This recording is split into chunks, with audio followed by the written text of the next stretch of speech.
Kārlis Agris Gross ir starptautiski atzīts pētnieks, šobrīd strādā Rīgas Tehniskās Universitātes Neorganiskās sintēzes institūtā. Ikdienā pēta, kā izstrādāt labākus implantus cilvēku veselībai. Savā darbā mēģina uzlabot materiālu īpašības. Mērķis ir skatīties ortopēdijas virzienā. Veciem cilvēkiem ļoti daudz lūst kauli. Jā, tā ka tas jautājums ir, kā mēs varam tos kaulus atkal izārstēt vai lāpīt, lai atkal var staigāt cilvēks.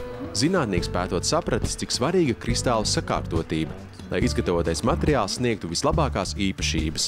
Vai mēs varam sakārtot tās molekulas, vai mēs varam sakārtot tos kristālus. Tagad mēs varam sarindot kristālus, lai tā virsma, kur ir vislielākais lādiņš parādītos, tad mēs esam optimizējuši gan to molekulāro orientāciju, gan to kristālu orientāciju. Man fascinē, kas notiek dabā, kā dabā viss ir salikts kopā. Un ja mēs tad skatāmies tuvāk, kas notiek dabā, mēs varam daudz ko mācīties. Ja? Tātad es smelos ļoti daudz savas idejas no dabas. Ar patiesu zinātnisku azartu Kārlis pēta arī savu vaļasprieku – gelato.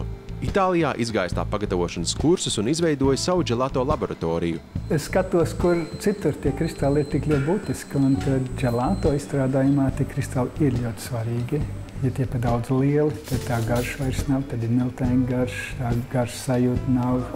Tā ir ļoti sīka, tad pilnīgi citu baudu. Viņš gatavo neskaitāmas gelato garšas un izgudroja jaunas.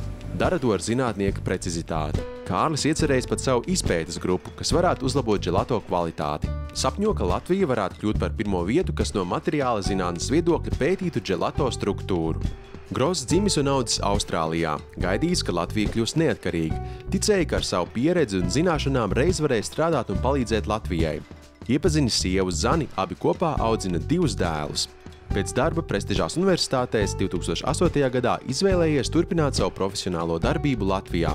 Atbraucot redzēja, ka te jaunajiem pētniekiem nepieciešama palīdzība zinātnisko publikāciju veidošanā.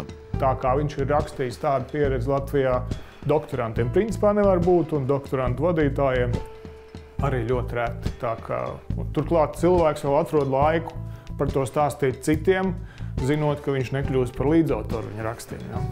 Kārlis apbur ar savu ironisko attieksmi pret Latvijas zinātnes sistēmas neiedzībām un vēlmi nesautīgi dalīties ar savām zināšanām un prasmēm, lai palīdzētu Latvijas jaunajiem zinātniekiem konkurēt globālā mērogā.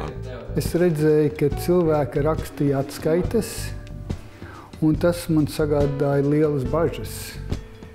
Es domāju, kāpēc tikai atskaitas? Un varbūt tas ir bijis no iepriekšējās sistēmas, kur izpild darbu un tikai uzraksta atskaiti.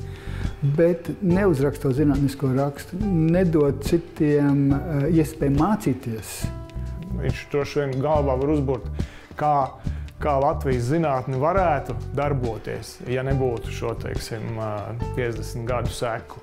Un kā viņi pašlaik darbojas, un tā starpība droši vien neļauj viņam sēdēt mierīgi. Viņš cīnās būtībā, viņš cīnās tajā vājākajā posmā, un tā ir misijas apziņa. Kārlis atzīst, ka viņa svarīgākās vērtības ir brīvība radoši strādāt, godīgums un aizrautība.